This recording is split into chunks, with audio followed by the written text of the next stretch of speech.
काय चाललं रे तुमच्या दोघांचं? काय बनवताय? हा लिंबू सरबत. होय. तर बघा मस्तपैकी चालू आहे लिंबू सरबत. आजी काय म्हणते रे याला? लिंबू सरबतला काय म्हणते आजी? आ लिंबलेट. तर आमच्या आत्या लिंबू सरबतला म्हणतात लिंबलेट. काय गावाकडचा शब्द असेल तो. तर इकडे बघा मस्तपैकी झाडाची लिंब आहेत. साखर विरघळणार रे, त्यात घाल पाणी अजून. आणि थंड पाणी घेतलेलं आहे, थोडं फ्रीजमधलं थोडं माठातलं.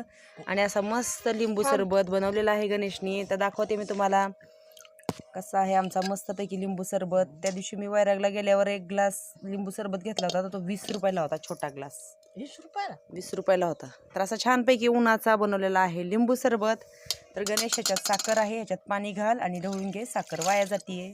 असं हलव पातेलं गोल गोल. हे बघ सोडासं किती छान असा मस्त लिंबू सरबत आहे हा. असं हलवलं की ती साखर पूर्ण विरघळती, वाया जात नाही साखर. तर कसा वाटला आमच्या गणेशने आणि